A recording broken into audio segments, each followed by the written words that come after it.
everyone, and welcome to our UN 2023 Water Conference virtual side event, International Opportunities and Benefits of Sharing Best NGO Practices in Community-Based Water Stewardship. Before we begin, I would like to offer a land and water acknowledgement in the spirit of reconciliation for the advancement of the Declaration on the Rights of Indigenous Peoples worldwide.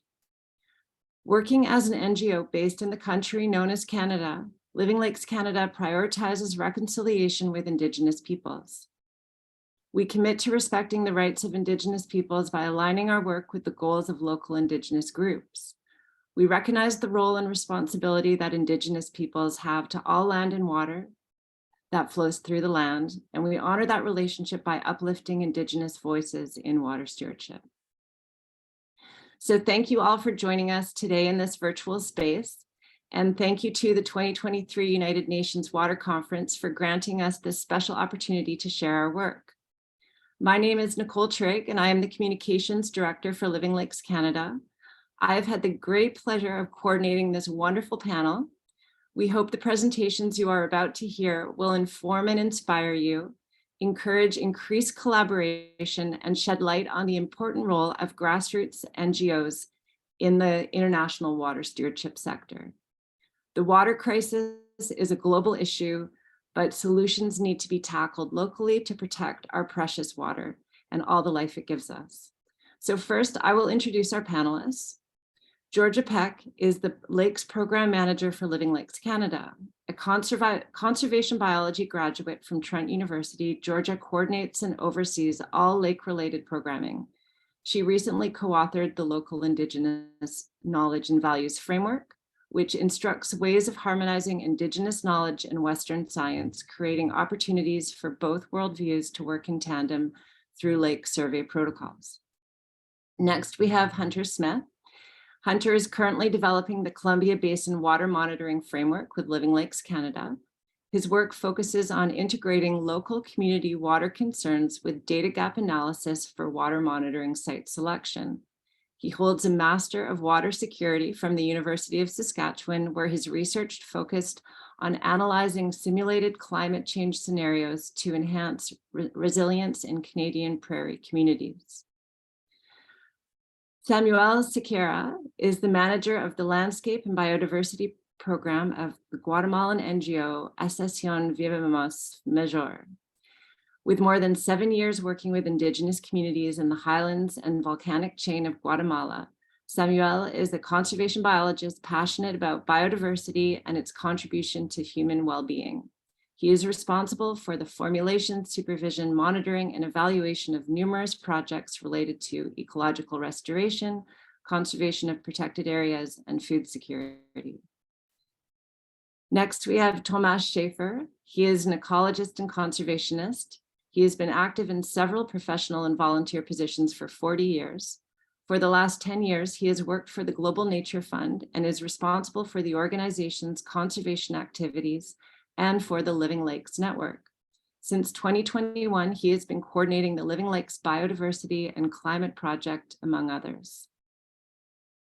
Daniel McCann is a passionate ecologist, conservationist, social scientist, and researcher with over 18 years of experience working with Indigenous communities and local authorities in Malawi, Tanzania, and Mozambique.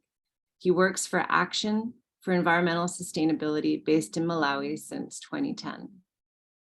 And Julia Perez Sierro is an environmentalist, specialist in international development cooperation. For the last 6 years, she has been working in Fundación Humedales in projects and initiatives of participatory management of natural resources. Since 2022, together with a great team, she coordinates the Living Lakes Biodiversity and Climate Project. So we will be recording this presentation and sending the link to everyone who is registered, along with presenters' contact information and any resources they mentioned during their presentation and would like to share. And so we begin. Georgia will deliver the introduction to our session. Thank you, Georgia. Wonderful. Thank you so much, Nicole, and good morning, everyone, and thank you for joining us here today. As Nicole mentioned, my name is Georgia Peck, and I am the Lakes Program Manager with Living Lakes Canada. My career in freshwater began by coordinating multiple local non-government organizations dedicated to lake stewardship. This introduced me to the NGO's ability to transfer knowledge into on-the-ground action and empower communities from the grassroots up. At Living Lakes Canada, our mission is to bridge the gap between science and action to foster citizen-based water stewardship. We do this regionally and nationally through science-driven, community-based water monitoring and assessment and restoration programs, which aim to mainstream water stewardship and empower communities across Canada to protect their threatened freshwater resources. I am honored to be joined by our other panelists today who are calling in from all over the globe. Our collaborative presence reflects our collective understanding that we need all hands on deck to shift paradigms and break down silos that no longer serve us. Climate change is not waiting for us to only have conversations without action. The climate crisis is here now, and the massive consequences of our inaction are presenting themselves more and more with each day. As the accredited host of today's panel, we look forward to sharing our work in community-based water monitoring, but also our globally shared efforts as a member of the International Living Lakes Network. The Living Lakes Network was initiated by Germany-based Global Nature Fund in 1998 with the intent of building a global network of environmental organizations striving for the protection of lakes and wetlands worldwide. Following a Living Lakes International Conference in the Canadian Columbia Basin in 2004, Living Lakes Canada was launched to address environmental concerns about lakes within this wetland system, which you can see on my screen now. These wetlands are recognized as a wetland of international importance by the United Nations under the Ramsar Treaty. Spurred by local and international interest for protection and conservation of this critical ecosystem, Living Lakes Canada expanded its community-based programming with the mandate of building collaborative approaches and partnerships to protect fresh water in a changing climate. Our work has grown to include numerous regional and national water-related programs, including groundwater, rivers and streams, lakes and wetlands, shorelines, high elevation, snow and climate, as well as restoration and biomonitoring, as well as policy development initiatives. Many of our projects were recently shared with international partners at the 16th Living Lakes Conference held in the city of Puno, Peru, where the Living Lakes Network, now including over 130 different organizations, gathered together to promote unified management of the world's lakes and wetlands. Given the fact that we have lost about 85% of our global lakes and wetlands over the past 30 years, this cooperative international collaboration has never been more important than it is today. It was in Peru where I had the privilege to connect with all of our panelists today and where the benefits of sharing best NGO practices in international community-based water stewardship became even more apparent. Today gives us the opportunity to amplify the voices of NGOs and the communities that they support. The remaining presentations will discuss tangible projects that are being coordinated by fellow members of the Living Lakes Network and how transboundary and international scientific water cooperation is resulting in effective action. We do hope that you will have questions about all of these exciting projects, but we will be saving questions for the end in the Q&A period. However, please feel free to add your questions to the chat box and who you're directing those questions to, and we will keep track of them throughout the panel and then address them once all of our panelists have had a chance to present. So thank you all again for joining us today, and I'm very happy to pass the mic to my colleague, Hunter Smith. Thank you, Georgia.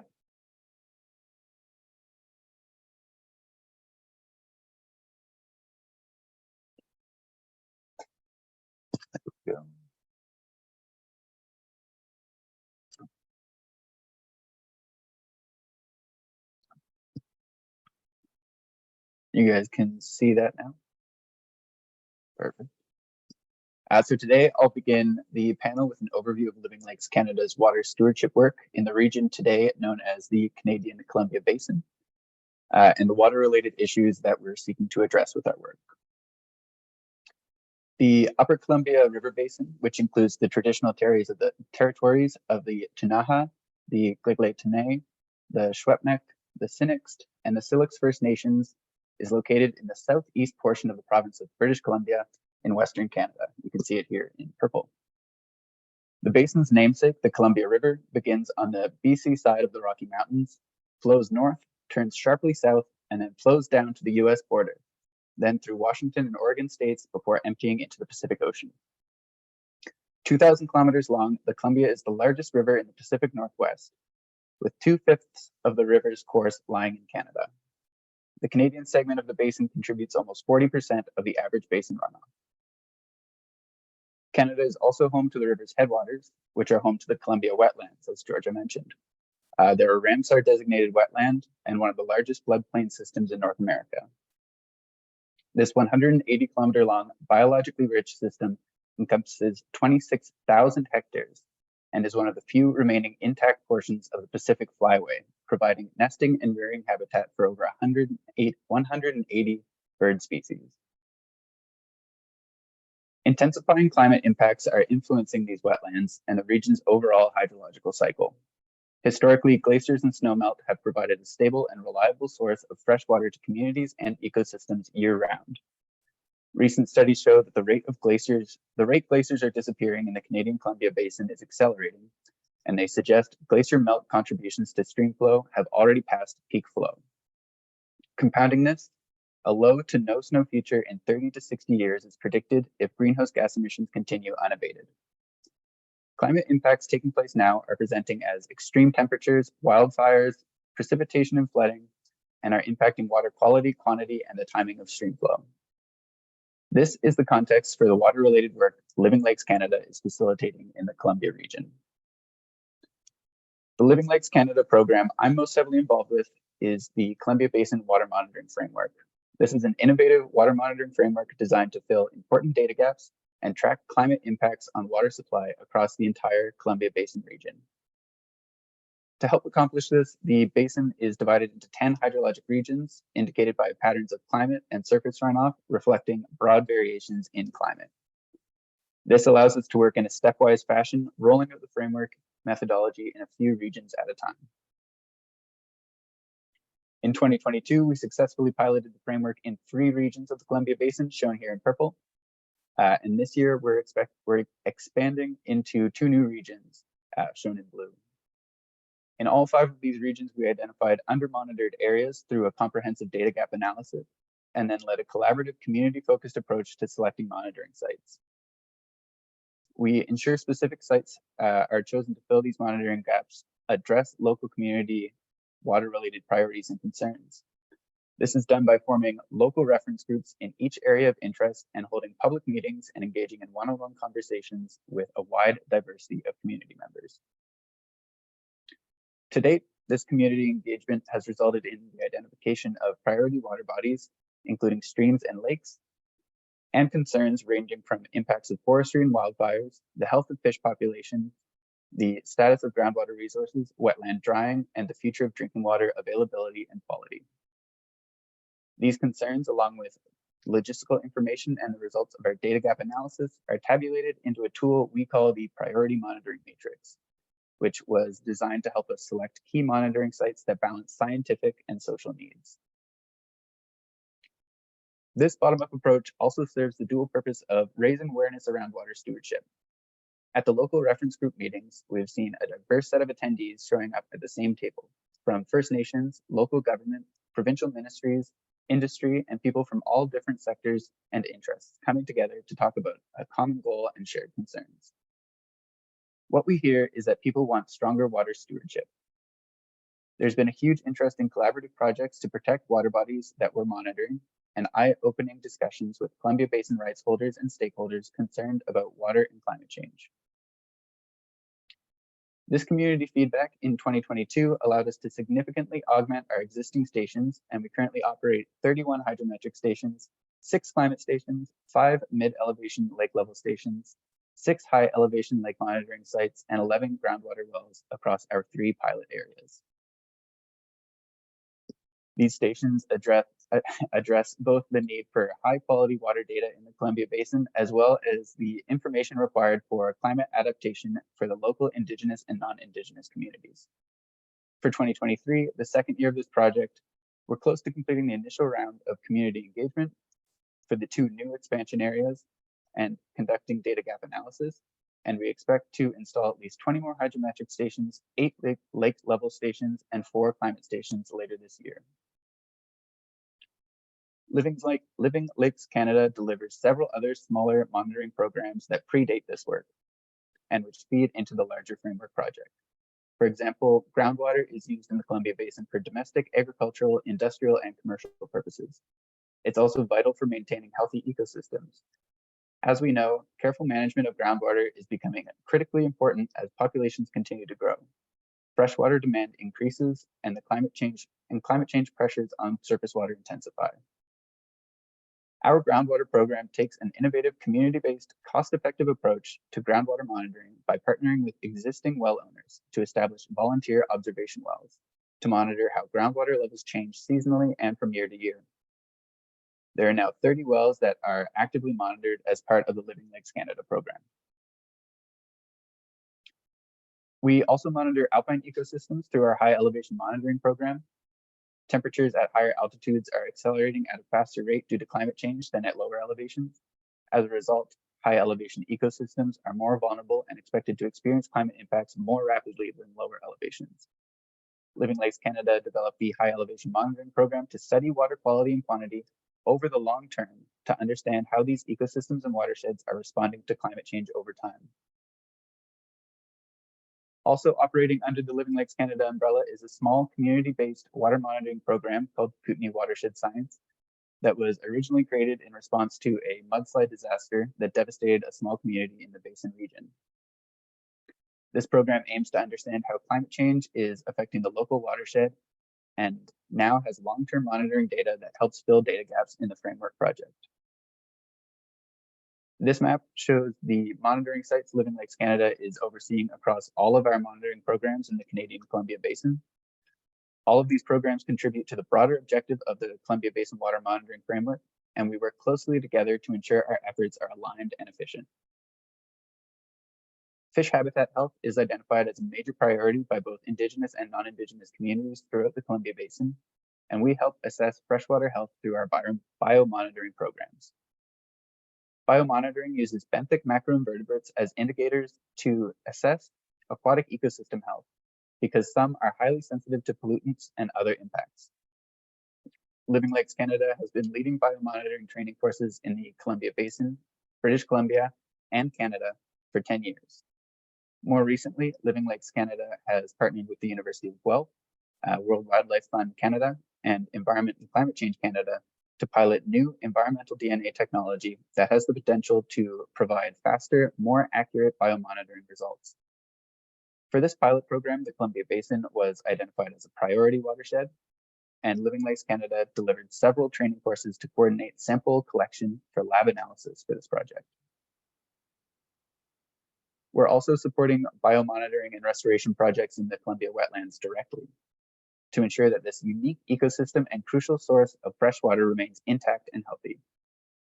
Our work to date ranges from the installation of hydrometric monitoring stations to identify vulnerable wetlands and assess the impacts of climate change on the region, to the restoration of select wetland sites through the use of beaver dam analogs to increase the water levels to their historic levels.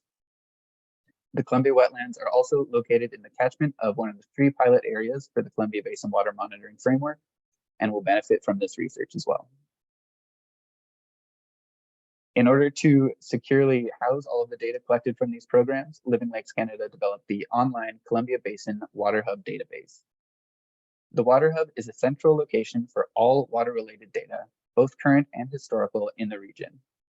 This platform was launched in 2021 and now hosts over 250 datasets from 45 different organizations. These numbers continue to grow as we connect and collaborate with new contributors. The Water Hub provides decision makers, researchers, students, professionals, and the public easy access to important water data to support climate adaptation planning. Preliminary data from the pilot year of the framework project will be available on the Columbia Basin Water Hub in the summer of 2023. In the short term, the historical data combined with the data collected will help us understand the current state of lakes, rivers, streams, and wetlands being monitored. Based on data analysis and modeling, our ability to understand water availability will improve as more data is acquired year on year. Our overall goal in the Canadian Columbia Basin is to identify and initiate climate change adaptation strategies and watershed security for human communities and the ecosystems we rely on. Thank you for listening. My contact information is on the screen, so feel free to reach out with any questions. Thank you so much, Hunter. If you have any questions, please enter them into the chat, and we will be taking note of those and circling back to them at the end of the panel presentation during our Q&A session. So next up, we have Samuel. Samuel, please go ahead and share your screen. Thank you, Nicole.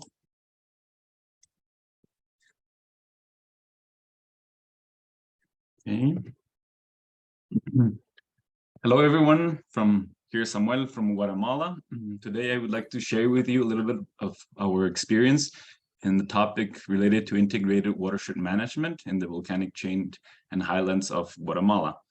My presentation is divided in two parts. The first part is about how our NGO is structured and how this responds to this topic specifically, to the integrated watershed management. And then I would like to share with you a little bit about our methodology when working with watershed and how we approach the whole topic with indigenous communities in the highlands of Guatemala. So we are a non-profit organization committed to improve the quality of life of rural communities and the natural environment around them, mainly in the Guatemalan highlands and the volcanic chain. So we basically work with indigenous communities that live in poverty and extreme poverty. Our work scope is that we first focus on families, especially on women, and we then focus on communities and then in the landscape. The main idea is that we go from the inside, from working intimately with families, and then we scale up in the territory, and for example, a watershed, a corridor, biological corridor, or whatever type of territory. And we are structured in three main programs right now. We have a social development program that deals basically with health, education, women empowerment. Then we have a program called Landscape and Biodiversity, where we deal with sustainable agriculture, conservation, restoration, local economies. And then we have a program called Risk Management Program, which deals with hazards related to hydrometeorological events, volcanic events. So as you can see, we're an NGO that is pretty diverse on the topics that we work. And the landscape and biodiversity programs, and I'm the manager, we really believe that biodiversity is an opportunity for a main livelihood that provides opportunities for sustainable development and adaptation to climate change. We basically work on three topics, as I was mentioning: natural resources management, family economy, and agroecology. And we work in different scales: family gardens, agroforestry farms, and on the forests. So the main idea is we work with families, communities, and the landscape overall. And we have different activities that we deal and we work with. But I'm not going to mention them because of the time, but it's very diverse in what we do. Then one of the main tools that we have for doing our work is our field school, Educational Center for Rural Development and Adaptation to Climate Change, which is CEDREC, which is basically a space for family participation, where everyone comes together, groups, families, women, agronomists, students, everyone comes to this place, and where we have different units demonstrating all the good practices that we want to replicate in the landscape and the communities and in the family. It's about learning about the relationship with nature, about how to produce and conserve our agrobiodiversity, our water, our soil, and everything we need to live and improve our quality of life. And in CEDREC, as I was mentioning, we have different demonstrative and productive units. So the main working principles of our field school is knowledge exchange, biodiversity, and research. This is a map of our field school. We're basically producing everything that we plan with families For example, for reforestation, agroecology, we all of it, we produce it in CEDREC. So we have a capacity of 100,000 plants that we produce a year of 30 different species, also vegetables, medicinal plants, fruits, and a whole bunch of other products and plants. So we work in Guatemala, and we use hydrographic basins and biocultural corridors of the Western Volcanic Chain of Guatemala as a territorial planning platform. And there we promote sustainable development and community self-management. So the volcanic chain of Guatemala defines the Pacific slope of Guatemala, and the Pacific slope of Guatemala has different watersheds or basins.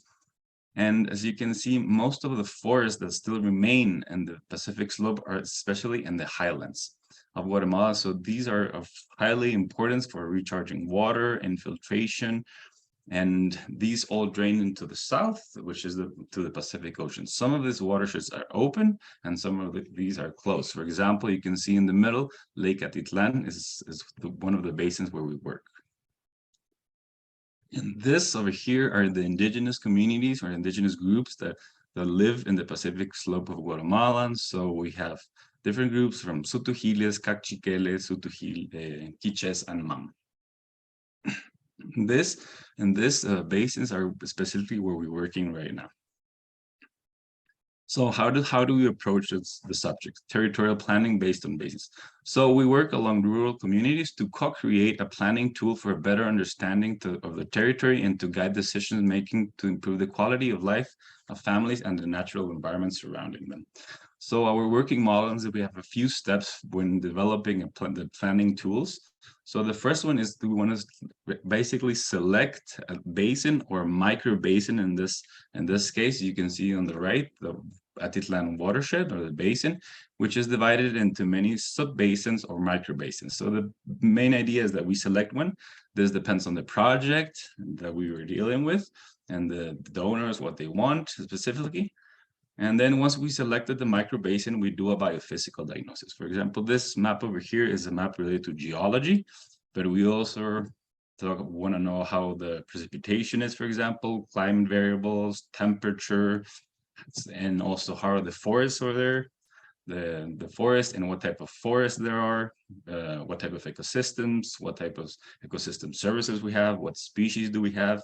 So depending on the donor and the project, how depth we can go into understanding the watershed, the micro watershed.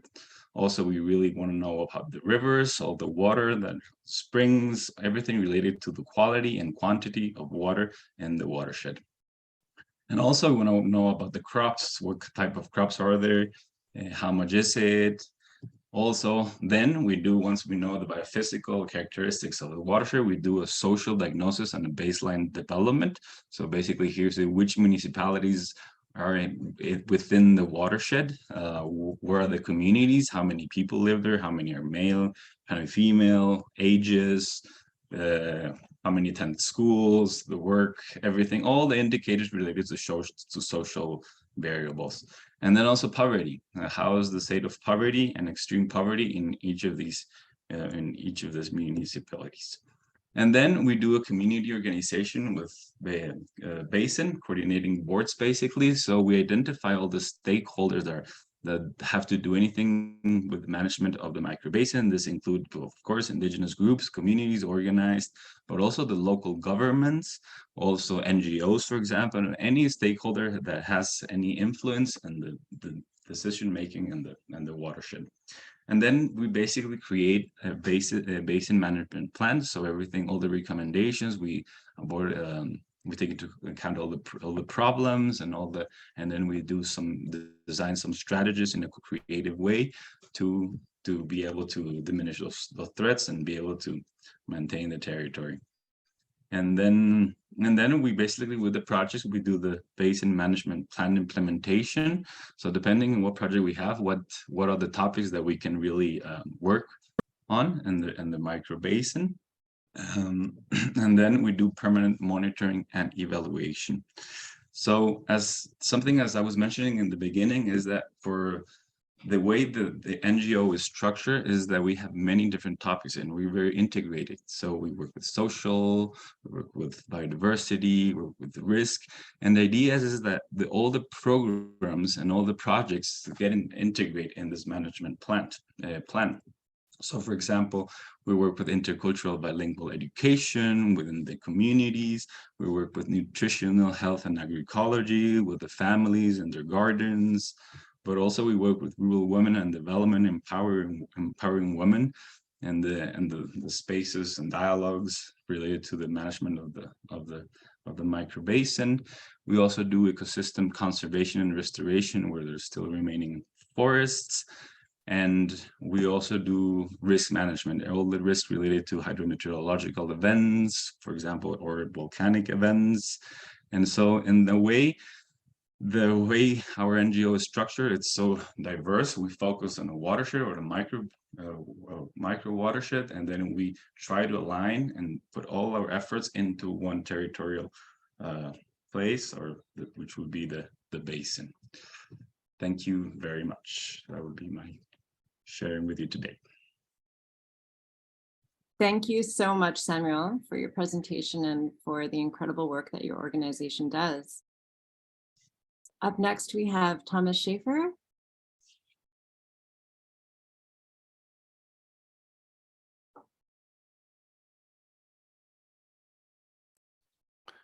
Yeah, thank you very much, Nicole. Thank you very much, Georgia, for organizing this beautiful session of today.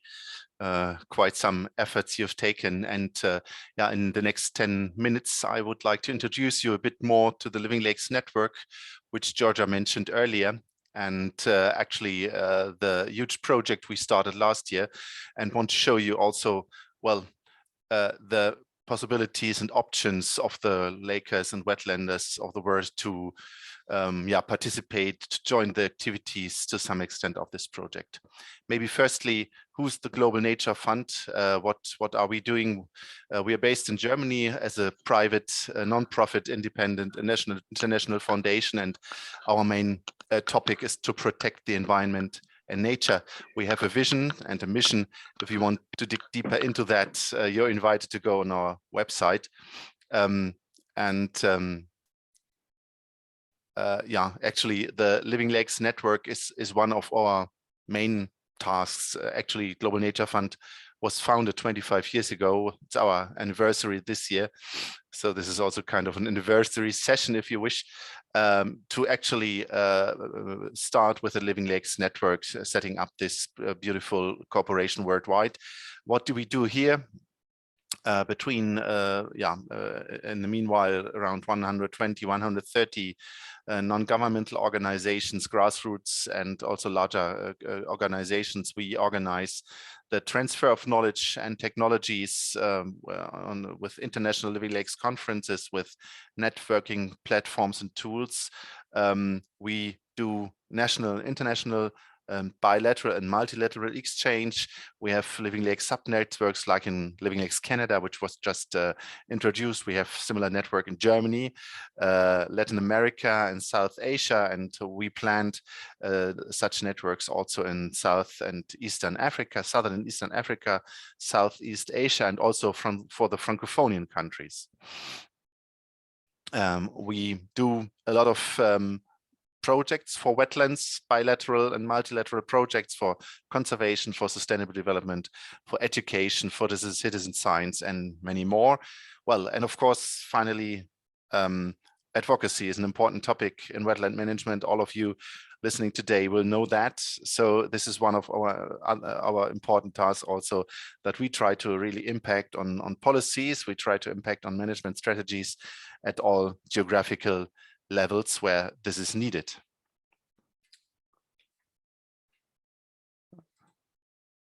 Yeah, this is just to show you one of where our Living Lakes partners in the world are located. So between Patagonia and northern Mongolia, between Japan and British Columbia, really we have partners, and you might imagine that this is really a very fruitful exchange we can organize between all those organizations. And yeah, you need funds, and since last year we have the opportunity to work with funds from the German Ministry of Environment, Nature Conservation, Nuclear Safety and Consumer Protection.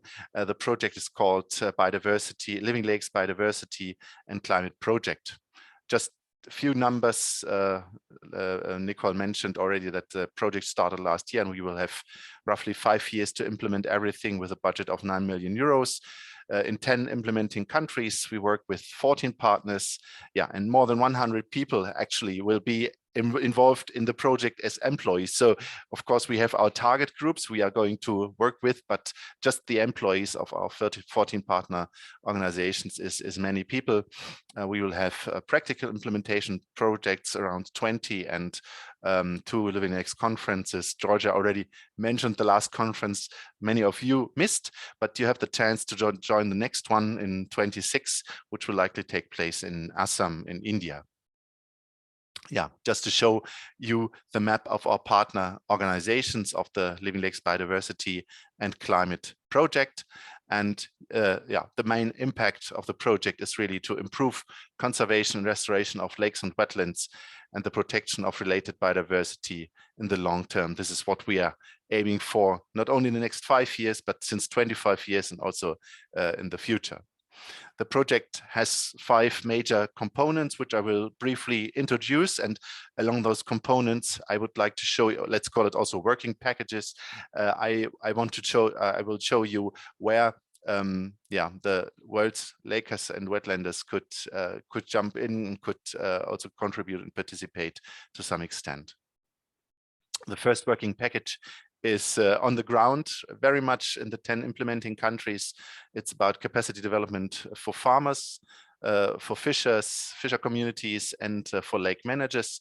We want to improve really the capacity here of the local and regional actors at lakes and wetlands, and this is those who use those lakes and wetlands, like farmers and fishers, one of our main target groups and project, and lake managers, those who are in the role of managing the freshwater resources. Yeah. We have a number of activities, which is training, workshops, and field trips for both target groups. And we will, from the target group of fisher and farmer communities, we will select single people where our partner organizations identify kind of leadership opportunities to specifically guide and train those individuals to carry innovation of sustainable practices in agriculture and fishery into the future. We will have, as mentioned earlier, also around 20 practical projects. Actually, now our partner organizations implement the frontrunner initiatives where we want to show practical implementations of innovative approaches. We will have 11 of those, and we will later have 10 replication projects. And if you find yourself in one of the implementing countries, you will find on our website, the implementing countries, livinglakes.org, you might later be able to do one of those replication projects, which will start roughly by the end of 24, early 25. And you are invited to contact our partner organizations in the countries and liaise with us if this was possible. Anyway, if you have good wetland solutions, we will set up on livinglakes.org website. On the website, an exchange platform where we want to publish case studies so that everybody can learn from what is being implemented everywhere around the world. So happy to receive your case studies. The next component of our project is the empowerment of the young generation of lake and wetland managers. Here as a goal, and this is going to be achieved in the next Living Lakes conference, which I mentioned, is to develop really a shared vision with the future generation of lakes and wetlands managers to improve conservation and the sustainable use of wetlands in the future. We have a number of activities here. our partner organizations can implement a trainee program. So if you find yourself again in one of the implementing countries, you might contact our national partner organizations and ask if you could participate in a trainee program, or tell people you know who might be interested. And we will have 3 what we call sustainable leadership journeys on the Philippines and South Africa and Colombia in the next 3-4 years, where we want to gather young Lakers and wetlanders and learn from each other and see what are the right steps to be taken to get to a common vision I mentioned earlier. From all those people, we want to form an alumni network, all of those who participate in the activities of the project. Stay in touch also in the next 25 or maybe 50 years for exchanging around the world and learning from one another. And finally, we offer the opportunity for young lake and wetland managers, the Living Lakes Academy, participating in our curricula we will offer online and develop. It's being developed in the moment, the Living Lakes Academy. But if you subscribe to our newsletter, I think Laura, my colleague, will put it also in the chat where you could subscribe to our newsletter. Then you will receive information when we launch the Living Lakes Academy, and you will have the opportunity to receive a qualified diploma and, well, of course, a lot of capacitation before getting the diploma. What we also want to do really to get into the mainstreaming of lake and wetland management. There's been some movement in the past 2-3 years, at least I realized that, but many years before, lakes and wetlands were not really regarded didn't receive the attention they deserve. And what we want to do is to get into this and to of course finally improve the policies on the local, but also on the regional and national and international levels. And also here you can support us on the ground. Our partner organizations will implement citizen science activities. It's on the ground also, in the given countries, also the improvement of policies and management plans. But we do have a communication campaign, not only communication about the project activities, of course, but also about any important and relevant information which is related to lake and wetland management worldwide. And it's the hashtag Living Lakes Network, at least on Instagram and Facebook, where you can find us and understand and share and like and forward the information you get there. And to get into the mainstream of lake and wetland management, what we would really want to do is really to get in touch with all of you, to exchange and to improve. So just contact us. Maybe we can organize a meeting, virtual meeting, something to understand how can we work together. What is our priorities? What is your priorities? And how does this fit to one another? The last working package is improving the international cooperation and exchange. You see here people from the last but one Living Lakes conference which was held in Spain. And this is actually where you can contribute and benefit most on the Living Lakes Exchange platform, so livinglakes.org. We will develop an expert pool, so people with certain expertise can be asked here to help and to support activities on the ground. And if you feel yourself to be an expert, happy to invite you to show up here. The exchange platform I mentioned earlier, where we want to exchange information, not only information gathered and developed in the project, but any information useful and necessary for better lake management, and the sub-networks I mentioned earlier.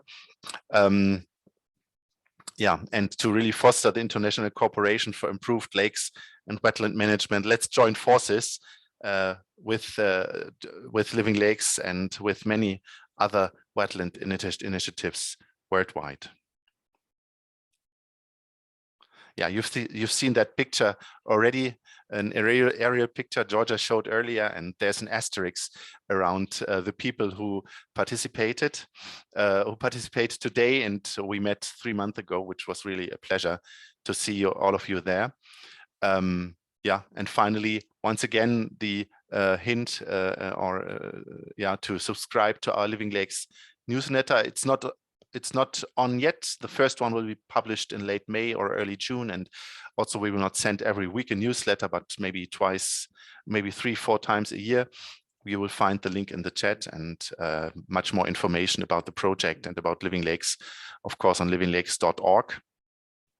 And if you have specific questions, you could have written into the chat, because Nicole is organizing that. But of course, you can contact me directly, Schäfer@globalnature.org. This is me, and I will be happy to answer you. Thank you very much. Thank you, Thomas. For the benefit of the audience, could you clarify which countries are involved in the Biodiversity and Climate Project? Yeah, of course. I'm just going back to the nice word map we have here. Well, actually, we're starting in the east with the Philippines. We have very good partners in Cambodia and in India and Sri Lanka. In Africa, it's South Africa, Malawi. Daniel is with us today.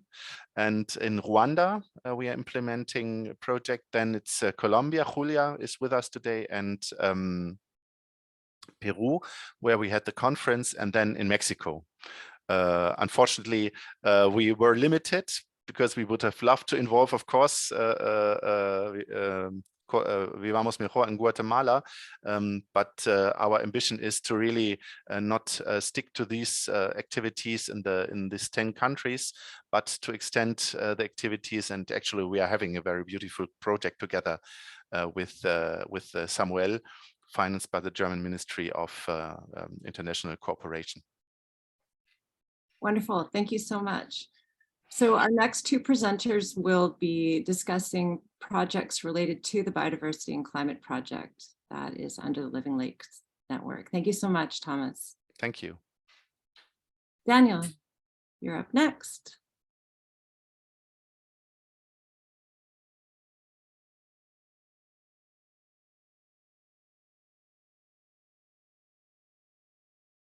And okay, thank you very much, Nico, for organizing this event.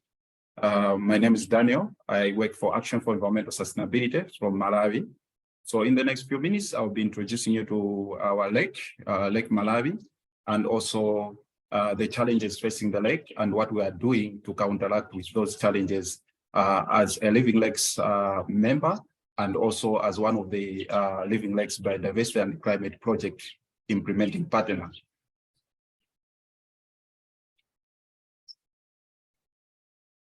So Malawi is a small country, of course, located in the southern region of Africa. And recently, of course, the country has been hit by the tropical Freddy, which of course went through Madagascar and then to Mozambique and to Malawi. So far, of course, we have registered 500,000 people that have been affected, and there's more than 500 deaths up to date. And of course, more bodies are yet to be discovered. And about 500 camps have been established. That is to help manage the people that have been their homes have been destroyed by the cyclone. So our lake, besides being a very small country, we have a very beautiful lake that stretches from the northern part of the country to the southern part of the country. And it's a shared water body with Tanzania in the north and Mozambique in the south. It's the 5th largest freshwater lake by volume.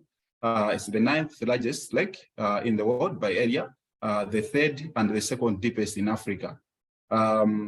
So you can just follow the Living Lakes Biodiversity and Climate Project website to know more about our lake. And in terms of biodiversity, the lake is so diverse. We have different number of species, like the fish eagles that feeds off the fish in the lake. We have the Nile crocodiles, the hippopotamus, the monkeys. And also one unique thing about this lake is that we do have a site that is located in the southern part of it, which is a national park. And also it was declared by UNESCO as a UNESCO heritage site in the 1980s. And there is also one unique thing about the lake that it is diverse in terms of cichlid species. So far, we have registered about 1,000 cichlid species, and most of these species are endemic. They're only found in Lake Malawi. But also we have other species such as the Sudan and also the large catfish. The lake supports a number of people for millennia. According to the records that we have with the Department of Fisheries, the lake is supporting about 1.5 million people who depend on it for their livelihood. So our population is about 19 million, and 1.5 million relies solely on the lake for their livelihood. And at the same time, 70% of the animal protein in the country comes from this lake. But so far, the lake is facing a lot of challenges, and the ecosystem is degrading. Among the challenges that we have is the population growth, which of course has contributed much to overfishing and hence loss of species in the lake, and also pollution. And we have also poverty, which is very rampant. You may wish to know that Malawi, almost 52% of the population lives below poverty line. That means that they earn less than $2 a day, according to the World Bank threshold. And this becomes very difficult for a very poor person or poor population to negotiate trade-offs when it comes to environmental conservation. And another challenge, of course, we have is poor coordination, of course, among various actors. There's a bit of a challenge at the lake. So with these challenges, as I mentioned earlier, we implemented a project, the Living Lakes Biodiversity and Climate Project in 2022, which is going to be implemented for the period of 5 years, and it's been funded by the BMU in partnership with the Global Nature Fund. And so far with this project, we have engaged fishers and farmers, and our target, of course, is to train about 700 fishers and farmers in biodiversity-friendly agriculture and also in fish pond farming. So the reason why we want to promote fish pond farming, we want to at least offset the pressure that is the lake is facing, which has led to degradation or loss of species in the lake. So the more people are able to rely on fish pond farming, the less the pressure that is given to the lake, and the more we are conserving the species, the fish stocks at the lake. And in this project, of course, as Thomas have also said, we have sustainable future trainings for young fishers and farmers. Starting from the grassroots level, we will identify at least each year we will identify 2 young people. And then these people will receive training. And of course, we are going to engage them in our organization so that they learn on best practices from our organization. And we're looking at these people also to be champions. Once they have received these trainings, they will be champions in their own communities. So each year, over the 5-year period, we are going to be training 2 people. That means we are aiming at training about 10 young fishers and farmers that will be champion, replicating the trainings on best practices in areas where we're working. And we are targeting the lake managers, and these are the people that are involved in the management of the lake from different government departments and also the civil society, the NGOs. And we are targeting to train 700 lake managers, and these will receive training related to the causes of degradation of the aquatic ecosystem, natural resources, and so on and so forth. So we also do have a front runner initiative, which is also a very unique aspect in our project. As Thomas also said earlier on, each country is going to be implementing a front runner, and our front runner, we are establishing a school farm, and this school farm will be equipped with fish ponds because we want to train as many people as possible in fish pond farming. And also at this school farm, we are going to be having biodiversity-friendly approaches that will be trained, that will be used as a model to the farmers that we are targeting. So far, of course, the front-end initiative is already advanced. We have already set out the fish ponds, and soon, of course, in this project, we'll be engaging farmers to this practical initiative. But also we have science, citizen science. We'll be engaging 50 people. We want to engage them in the aquatic biomonitoring to allow them to monitor the overall status of the lake, including the water and other general stresses that may have detrimental impact to the aquatic life at Lake Malawi. And this initiative, of course, will allow the communities to appreciate, the people to appreciate, the lake managers to appreciate the issues facing Lake Malawi and take appropriate action to curb such activities that are degrading and polluting the lake and its watershed. Thank you very much for listening. So if you have any question, please feel free to send us, and I'll be ready to respond. And in terms of contact, of course, you can contact any one of the panelists to reach us. So thank you. Thank you so much, Daniel. The work you have planned looks absolutely incredible. So next up, we have Julia. And it looks like you're screen sharing. Hello, everyone. Do you see my screen? No, we did, and then it started screen sharing, and then it stopped. Okay, strange. Okay. Julia, we're still not seeing your screen. I don't understand what is happening. We just.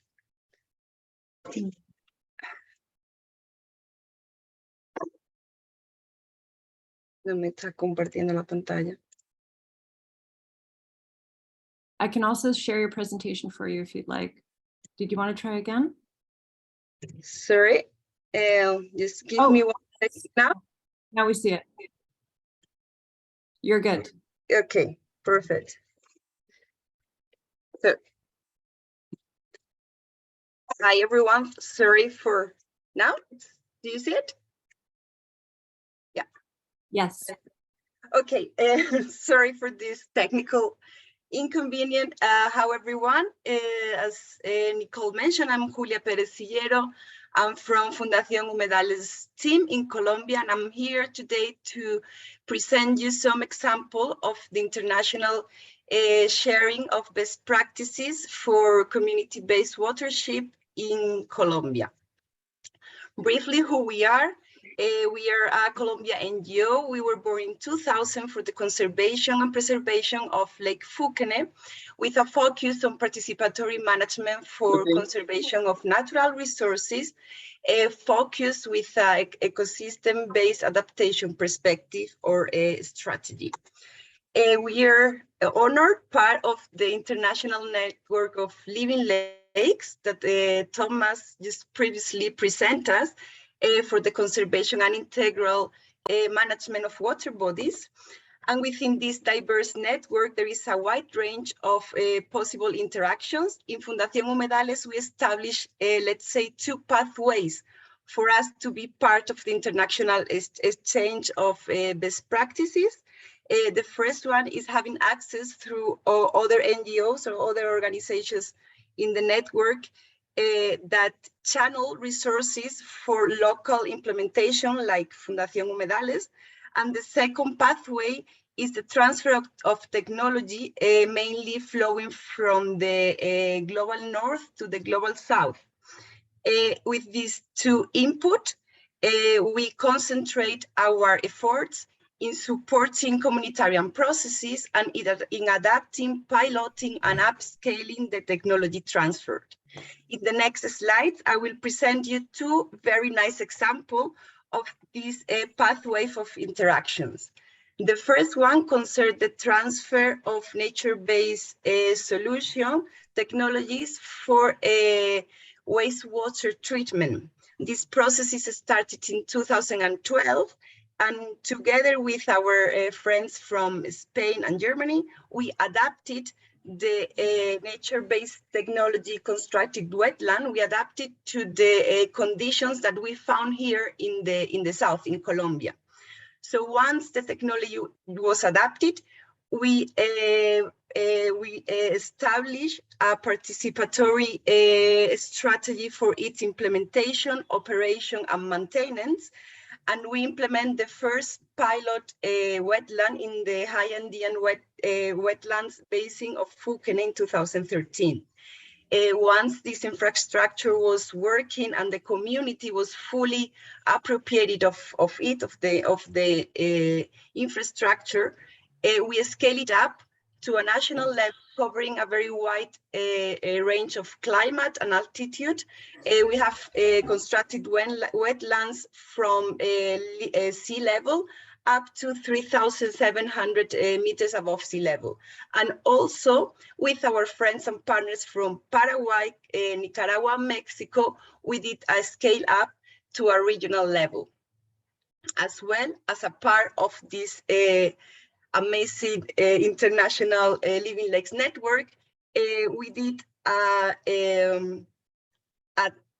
transfer of the already adapted technology for its replication in Africa, in Burundi, and in the Middle East, in Jordan. Here in this image, you can see the green filter actually installed in Jordan.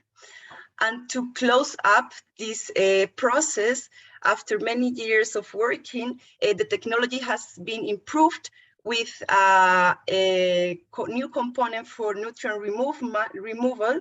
This improvement was made in Spain, and once again, we transfer it and adapt it to local conditions here in Colombia. And last year we implement the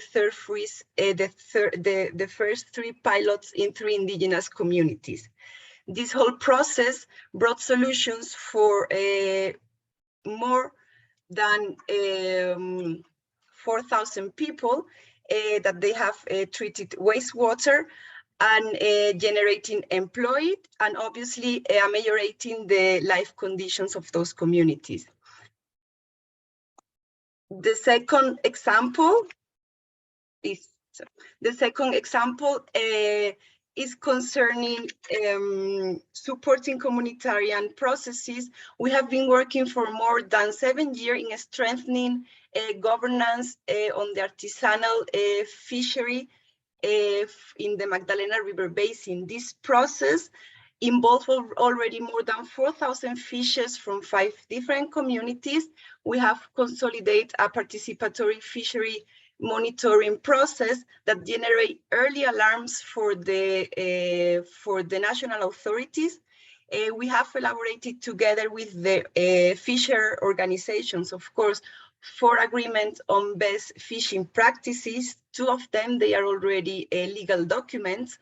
Within the process, we have developed a fishery management instrument that is coordinated by the fishers organizations, where we sit together all the actors involved in the fishery sector, let's say, in the Magdalena River Basin. And of course, we have 2 very important points in this process, that we make integral actions to improve the quality of life. For example, articulating the community in rural aqueducts, so in communitarian-based organizations that manage the access to drinking water. And we have been also supporting economic activities to guarantee the sustainability of these governance processes. No sé cómo lo estás haciendo. So this scenario, having successful sustainable solutions and governance processes, being part of international, regional, and national network, having a national legal framework ready with robust NDCs in Colombia, and of course, not forgetting that we have a national and international environmental agenda to fulfill, we put together with our friends from all these 10 countries that Thomas and Daniel explained us, we put together the Living Lakes Biodiversity and Climate Project. As Thomas already nicely and fully explained us, I will not go into the detail of the IKI project. but I will explain what we are doing here in Colombia. We are working in 2 lakes. We're working in Fuquene and Tota lakes that are 2 endangered water bodies, high Andean water bodies, very endangered. They provide very important ecosystem, and in these 2 basins, there is already a very articulate and a strong articulation of governance processes. So within the project, we're working in 3 main pillars. First, we're generating capacities in adapted in ecosystem-based adaptation, mitigation, and nature-based solutions among authorities, private sector, NGOs, fisher lakers, and civil society for an integrated lake management application. So we will robust the participatory instrument that already exists in the basin. We will also support planning strategies. And secondly, we are already working in 3 front-runner initiatives. The first one is concerning the promotion of women's association for cultivation of endemic species that are already adapted to climate change and strengthen their commercial roots. Our second front-runner initiative is the adaptation of a good best practice tool for improvement biodiversity and water management in cattle farming and in onion cultivation. This tool was developed in Europe and is again a transfer that we can do thanks to this whole international network. And the third front-runner initiative is the development of a mobile tool for participatory monitoring of the state of lakes. We will monitor limnologies variable and the absence or presence of invasive species. And the third pillar in which we are working on is to contribute to the international knowledge on integral lakes management with an incredible pool of experts from Colombia, from different sectors. So we will have experts from the environmental ministry. We will have experts from NGOs, from the academia that will contribute to all this knowledge.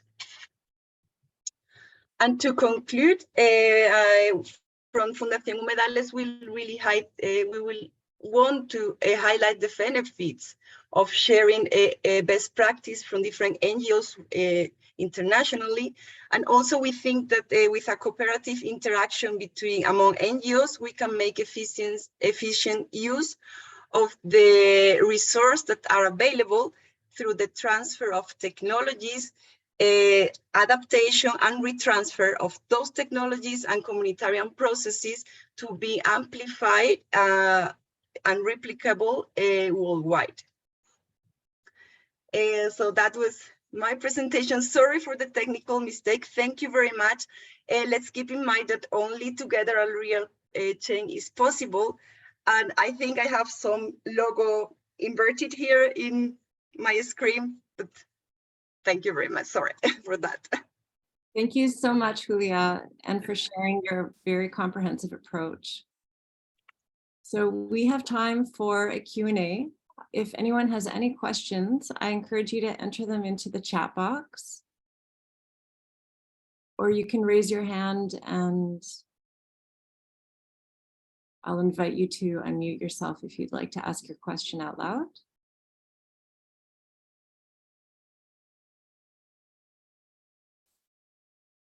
Well, I have a question for Daniel. What would you like to see in the future to ensure that Lake Malawi ecosystems are well conserved? And you're unmuted, or you need to unmute yourself.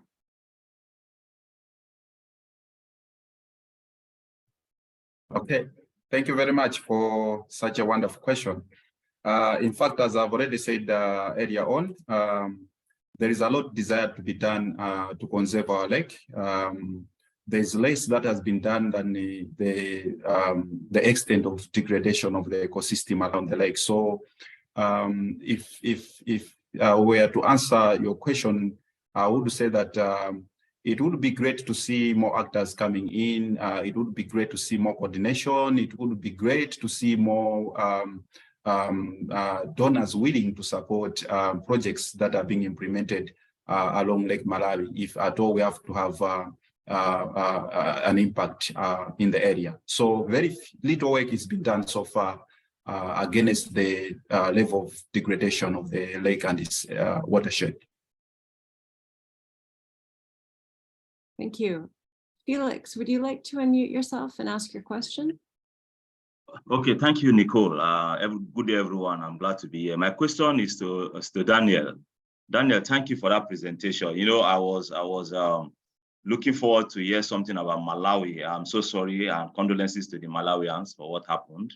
We are putting up a program in Kenya, trying to see how we can solve these humanity survival challenges. And we know water is one of the challenges that we face in this continent.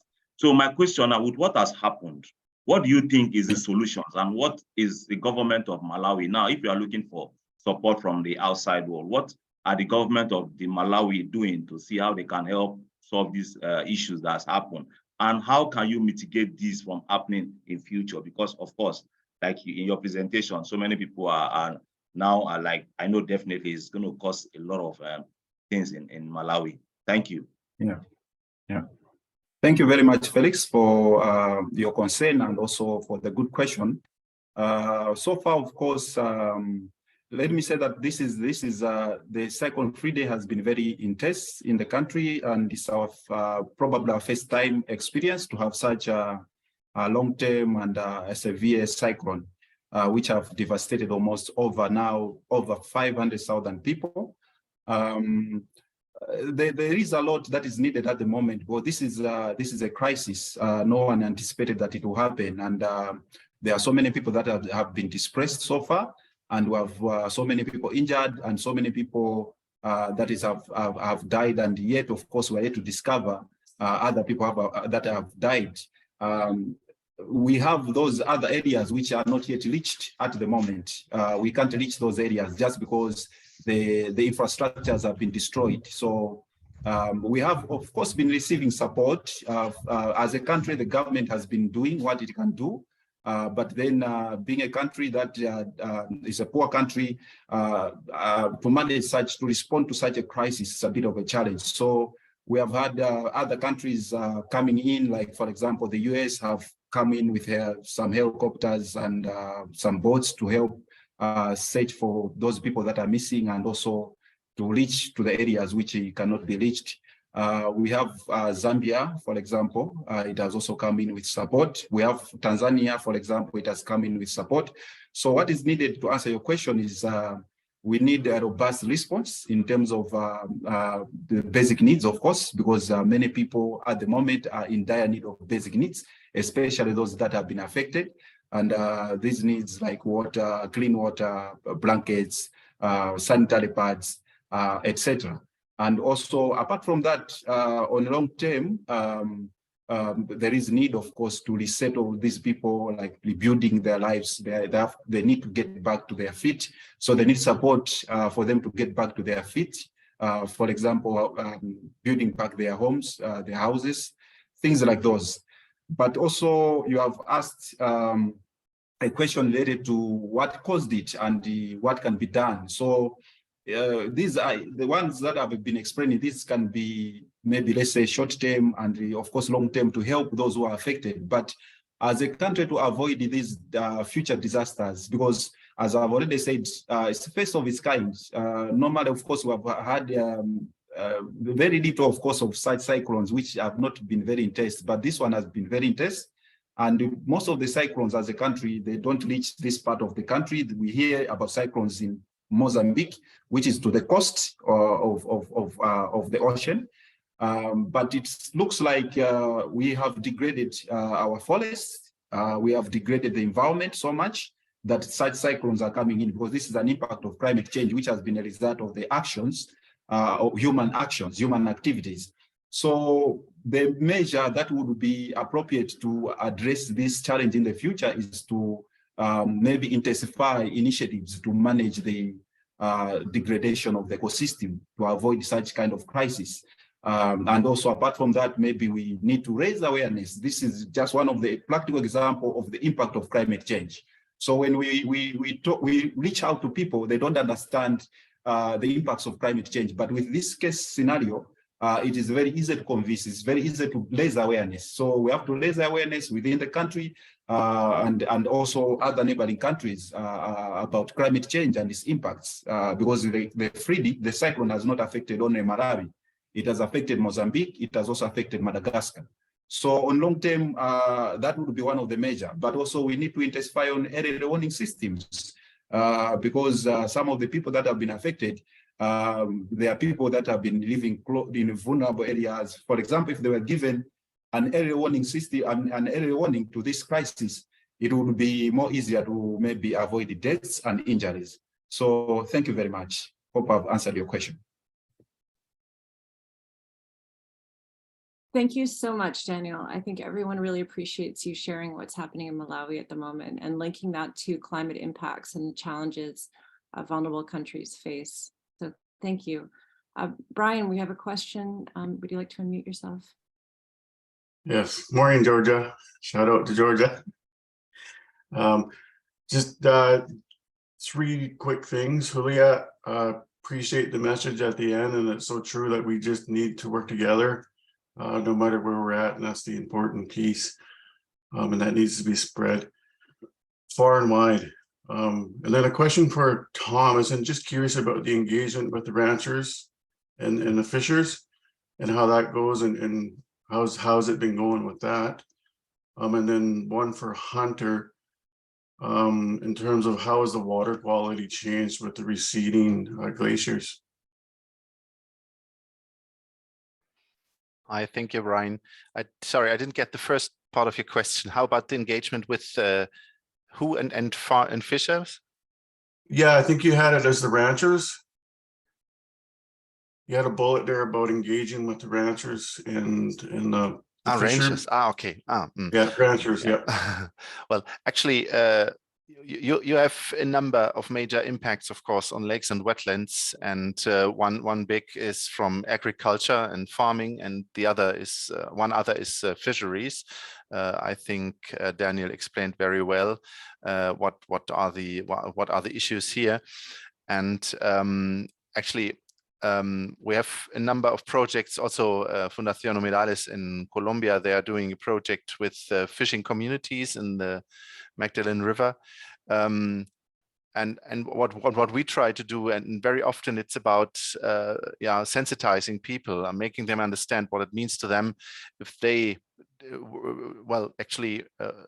work the way Daniel was explaining earlier. So it's really exhausting the natural resources of the lake and wetland where they live, and making them aware that this is just the case, because not everybody has this vision of what is in 5 years time and 10 years time, and what does it mean when I take this today, it's going to not going to be there anymore tomorrow.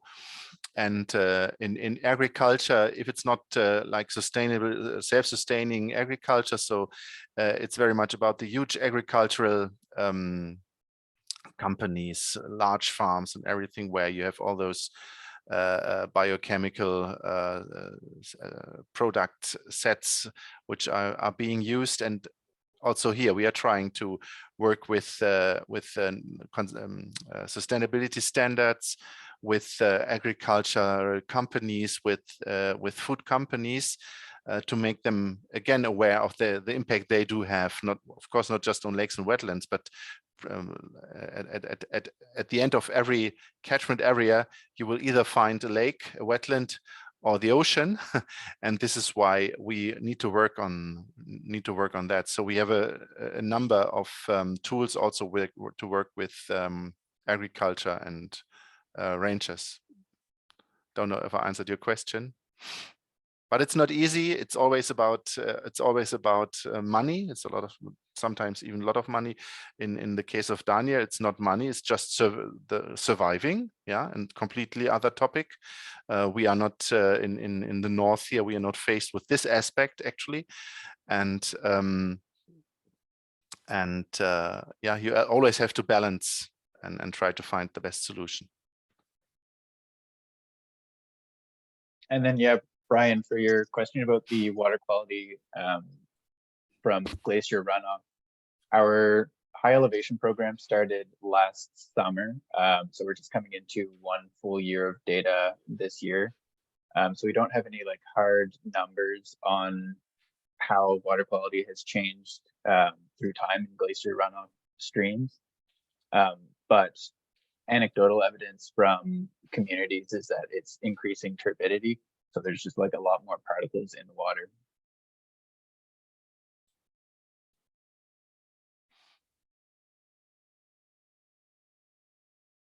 Okay, thank you, everyone. Were there any more questions?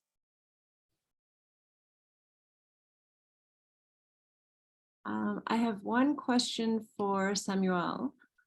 Just coming back to high elevation and how high elevations are being affected by climate impacts at a faster rate.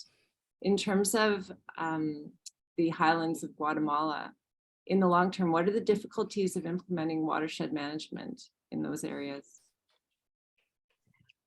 Thank you, Nicole. So the scenarios and what we're expecting for the highlands of Guatemala is droughts, basically. So this will have a direct impact on the springs and all the water resources that communities have. So I think when doing this watershed management plans, we now have to take into account this factor, right? And how this will affect. And since communities are expanding and we're having an explosion, a demographic explosion, we are still not like completely aware of how this will impact it specifically in the highlands, right? But this is what we're expecting, droughts now. And we're actually starting to see that in the quantity of water that we like measure doing the diagnosis, for example. So that will be a big challenge for the future right now. But we need more specific data, for example, more specific scenarios that take into account all the topographic aspects of the highlands, right? Because it varies a lot in where we live. So we need more data. That's my feeling. But slowly, communities and people are starting to realize that how important water is.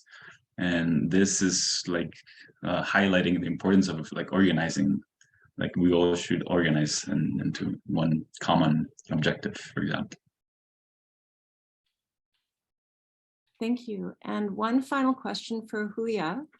Can you speak to the sustainability of the community-based processes you were discussing? Sure. Those processes, we found out that they are sustainable. We cannot forget that for this sustainability, we need to bring and to offer the communities real alternatives. Yes, real alternatives for its development. And also we cannot leave the whole responsibility in the shoulders of the communities, the NGOs. We really need to push policies and national governments to take care of their responsibility in the sustainability of those communitarian processes also.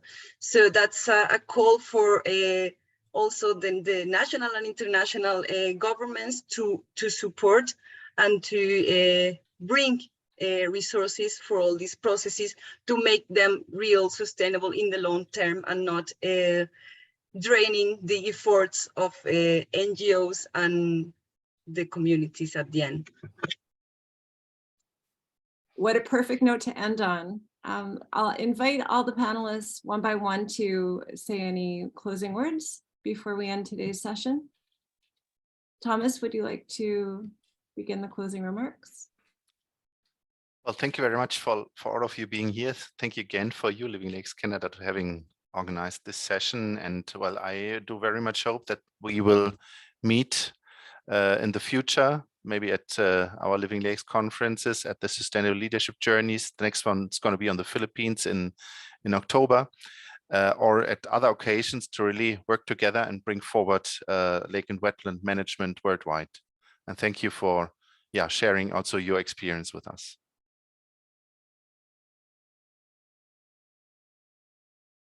Georgia, I'll invite you to say any closing remarks. Great, thanks, Nicole. I just wanted to thank all the panelists for joining. It's many different times across the globe right now. I know some of us are tuning in quite early and quite late. And just wanted to thank everybody for all of the commitment and effort that they put in the past couple of weeks as we've planned this panel. And of course, thank you for everybody to attend. And if anybody has any questions for any of the panelists or Nicole or myself, please feel free to send us an email and we'll do our best to provide further information. I'll pass it off to Samuel. Thank you, Georgia, and thank you, Living Lakes Canada, for inviting us and considering us. I think everyone, we are all realizing the importance of water. This is now a common topic these days. And the networking, I think the networking is super, super important because by the end of the day, we're all on this planet and we all share a common house, right? So it's up to us, all of us, humanity, to do something about it and all the challenges. Thank you so much for this time. Thank you, Samuel. Hunter. Yeah, I would just like to thank the United Nations for giving us this platform. I'd like to thank Nicole for organizing everything. And I'd like to thank my fellow panelists for their important work and the great presentations today. Thank you. Julia. So thank you, Living Lakes Canada, for hosting this very stimulating side event. Of course, the United Nations for organizing such an enlightening conference. And congratulations to all our friends and the panelists for the work they are doing. And yes, just to keep in mind and to stress and support communitarian processes, and not forget that we really have a power there and a strong power to change things and to push national and international government to really get involved in what it has to be done. So thank you very much. Congratulations and see you soon, hopefully. Absolutely. Thank you, Julia. And Daniel, final panelist. Yeah, well, thank you so much, Georgia and Nicole, for organizing this event and the Living Lakes Canada.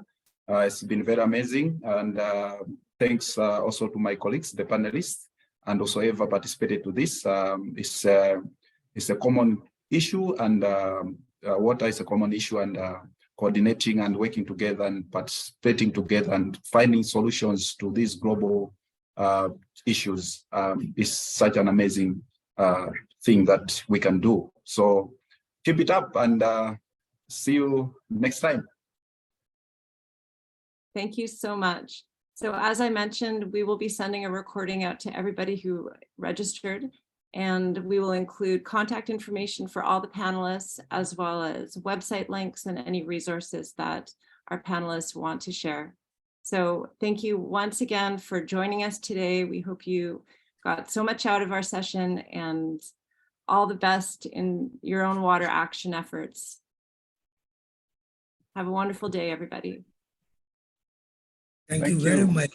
Thank you. Thank Have you. a nice day. Bye-bye. Bye. Bye. Bye. Goodbye. See you soon.